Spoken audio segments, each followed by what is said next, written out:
Sou um eterno refém de Hilda Furacão. Quem disse isso foi o escritor do livro Hilda Furacão, que foi publicado em 1991. E ele disse isso porque sabia que ficou reconhecido e fez sucesso pelo livro Hilda Furacão, que foi adaptado para a minissérie da Globo em 98. Eu não sabia que era um livro, eu assisti a minissérie, e aí, pesquisando mais sobre a história, descobri, que tinha um livro e fui ler para ver o que tinha de semelhança, o que tinha de distanciamento em relação à minissérie. E fiquei encantada, porque o livro me trouxe surpresas que eu não esperava. Eu esperava algo bem próximo à minissérie, aquela história, de romance, erótica até, da Hilda Furacão, e na verdade o livro traz um conhecimento, nos posiciona em relação ao momento histórico que o Brasil viveu no período que é o recorte do livro, final da década de 50, início da década de 60, que foi muito gostoso de ler. Lembrando aqui, então, da mesma forma que na minissérie, o livro também se passa em Belo Horizonte, capital mineira, nesse período aí, de 1959 a 1964. A gente tem a história da Hilda, que era uma jovem da alta sociedade em Minas, e ela tá ali vivendo, nos clubes, conhecida como a garota do maiô dourado, fazendo muito sucesso entre os homens, entre os rapazes. E aí, quebrando todas as expectativas, indo contra todas as convenções sociais, ela decide abandonar a família e ir viver no quarto número 304 do maravilhoso hotel, na zona boêmia de BH. E aí ela vai entrar para a vida, ela vai se prostituir e vai viver dessa forma, atraindo filas de homens para ter momentos de prazer com ela, encantados, com ela, e ela vai viver por um certo tempo. Ela promete para uma jornalista que tem o objetivo de descobrir o que fez, o grande segredo dela, o que fez ela tomar essa decisão, e ela fala que vai responder essa pergunta no dia 1º de abril de 1964, que seria 5 anos após ela ter entrado no maravilhoso hotel. E aí, tem muita coisa interessante, que são os símbolos que o livro traz pra gente. A parte histórica é muito bem retratada, parece até que a gente está lendo um romance-reportagem, sabe? Lógico que mistura ali muitos elementos de ficção, mas tem muita coisa que nos ajuda a entender, a pensar esse período histórico do Brasil. A gente tem aquele período de instabilidade política, pré-ditadura, e aí a gente tem o Brasil vivendo uma alta inflação, as pessoas vivendo, a maior parte da população vivendo com dificuldades financeiras mesmo, dificuldades para necessidades básicas, e aí a gente tem tudo isso representado no livro. Como era a situação de miséria de grande parte da população, como era a instabilidade política, como eram os costumes conservadores, principalmente em Minas Gerais, como que a religião se envolvia com a política, era impactada pela política, como que a economia também, como a situação de vida das pessoas.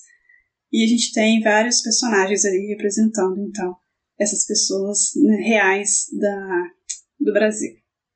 E aí nós vamos ter a representação também de choques de valores, A gente tem lá, na cidade de Santana dos Ferros, a vontade de ser construída uma nova igreja com características modernas, e aí a gente tem pessoas contra, representando o lado conservador, e pessoas a favor. Assim como a gente tem também uma luta para retirar as pessoas, retirar da zona boêmia de BH as mulheres que se prostituíam, porque estava desvalorizando os imóveis da região, E aí nós vamos ter três rapazes que vão cruzar o destino da Hilda Furacão, que recebeu esse apelido por conta de ela ser muito estressada, de ela enfrentar as pessoas, às vezes, até os próprios clientes dela, né? São três rapazes com sonhos diferentes. Um quer ser escritor, que é o jornalista. O outro quer ser santo, que é o Frei Malthus. E o outro quer ser ator de Hollywood. E aí o Frei Malthus, ele acaba encontrando a Hilda Furacão num dia em que as pessoas da igreja convencem ele de fazer um procedimento de exorcizar ela, né? E nesse momento ele não sabia quem queria encontrar. Quando ele encontra, ele acaba se apaixonando por ela. E aí eles vão viver, né, esse amor proibido, né, essa luta. A gente já tem aí uma reflexão sobre o desejo, né, a proibição do desejo. A gente tem também, né, uma reflexão sobre a questão da religião em si. E o Frei, então, vai se apaixonar por ela. Eles vão passar parte, né, da história deles, ele lutando contra esse sentimento, tentando se decidir, né, entendendo como ele vai lidar com aquilo. E ela também se apaixona por ele. Nós vamos ter também o jornalista, né, que é o que está buscando entender o motivo, né, o segredo dela. E ele também que nos relata a história. Ele tem o mesmo nome do autor, né? Ele é o Roberto. E a gente tem aquele que deseja ser ator de Hollywood, e ele é um cara muito bonito. E eles representam, então, a religião e a arte impactadas pela política. Pensando aqui que a gente vai entrar num período de ditadura, né? 1º de abril de 64, que foi o dia que a Hilda decidiu sair, né? Já tinha prometido, ela faz isso, ela decide sair do maravilhoso hotel, largar a vida de prostituição para viver com Malthus, que também tinha decidido largar a batina, depois de muito sofrimento.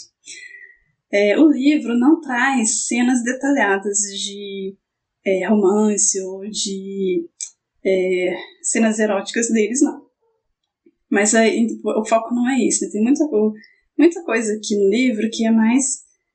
presta mais atenção, dá mais importância para o cenário político da época. E aí eles combinam então de se encontrar nesse dia, 1º de abril de 64, para poder viver, né, esse desejo, esses sonhos, essa fantasia deles. Só que o Malthus, ele é preso, supostamente estaria envolvido ali com o comunismo, que é outro, né, tema trabalhado no livro também, outra presença marcante.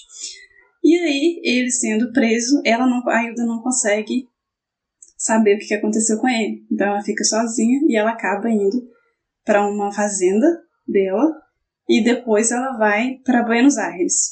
E aí a gente tem final negativo. Essa frustração desses sonhos dos três rapazes, né, e da Hilda, tá simbolizando pra gente que era uma mentira, assim como foi 1º de abril, o dia que ela entrou e saiu do maravilhoso hotel, simbolizando essa mentira que era o bem-estar e a felicidade de viver no Brasil, porque era um país marcado por uma ditadura, né?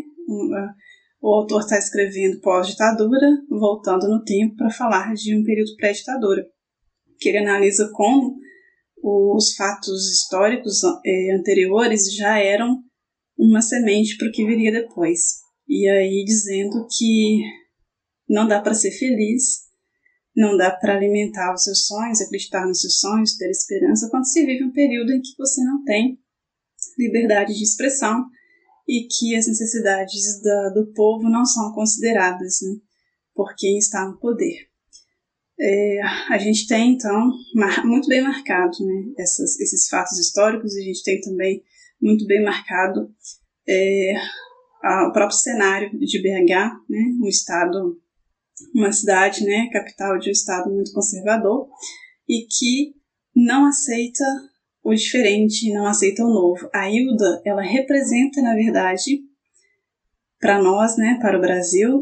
Ela representou aqui no livro o sonho, né, a fantasia, o rompimento com aqueles costumes, aquelas tradições, aquelas ideias, né, conservadoras, né, limitantes, e uma abertura para o novo, né, era uma possibilidade de viver as emoções, né, de ser feliz, de ter esperança, de acreditar na vida.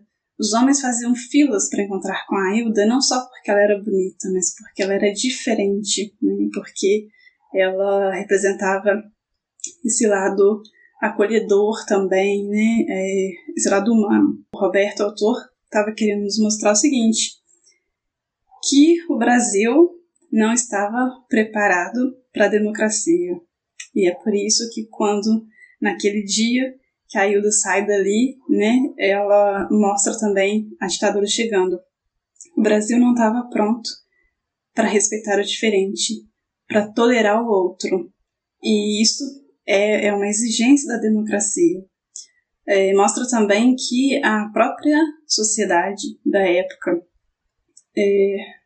não aceitando, né, a Ailda, fazendo aqueles julgamentos, fazendo aquele preconceito todo, como que a própria sociedade estava, na verdade, coerente com as crenças, né, com o que prega a ditadura. Porque é como se a sociedade, né, como se as pessoas ali estivessem representando a fala de um poder político que não acolhe, não aceita o diferente e que julga e que tortura, que condena aquilo que não conhece ou, né, simplesmente não julga como errado. Né, a nossa não abertura para o outro e para o novo. Então a Ailda representava isso tudo, e o fato de nem ela, nem os 3 rapazes que representavam sonhos importantes terem conseguido uma satisfação, né, dos seus ideais, representa isso também, né, que o Brasil não conseguiu,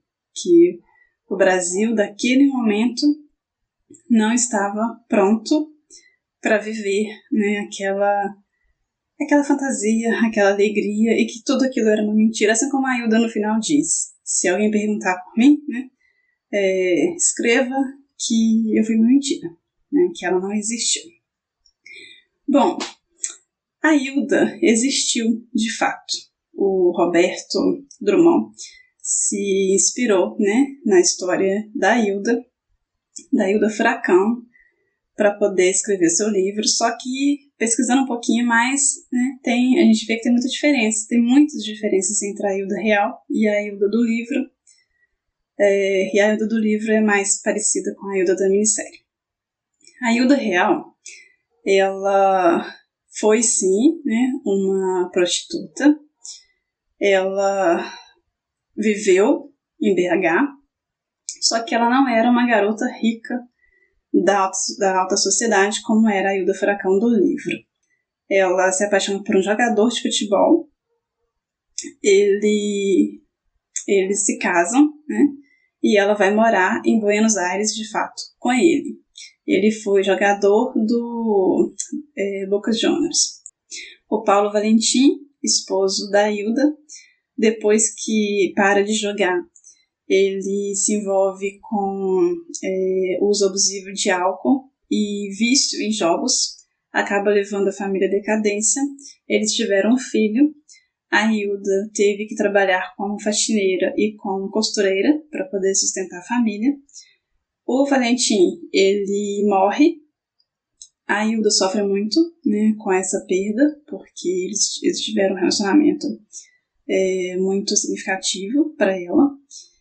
E aí depois ela também acaba tendo um outro sofrimento muito grande, que é a perda do filho, e ela fica sozinha.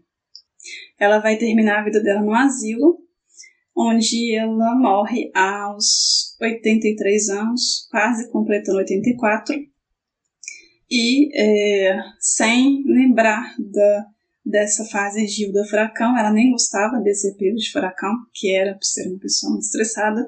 Ela gostava de lembrar, né, e na verdade sofria por lembrar da vida dela com ele, né? Ela tinha muita solidão, né, de ter perdido as pessoas que ela mais amava.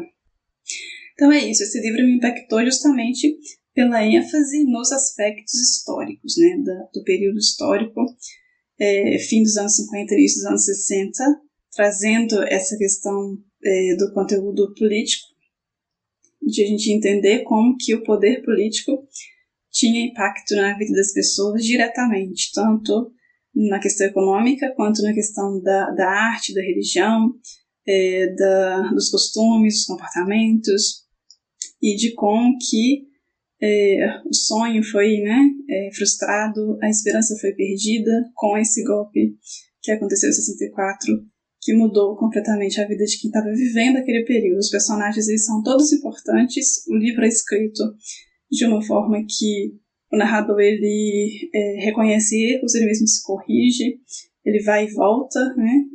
Não tem assim, uma cronologia de um esqueleto, assim, sabe? De uma história única. Ele está contando várias histórias ao mesmo tempo, de todas que ele conseguiu ter contatos presenciais. Então, a Hilda não é o foco do livro.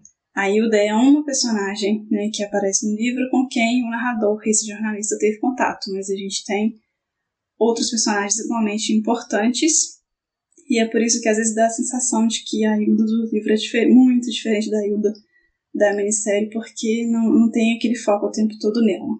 Recomendo a leitura, agradeço você que assistiu até aqui. Se você já sabia que tinha o livro, coloca aí nos comentários, porque eu não sabia, né? Eu quero saber se você já leu o livro, se você sabe, né? Se você já sabia da existência do livro, e o que você achou da história da Hilda. Se inscreva no canal e a gente se vê no próximo vídeo. Até lá!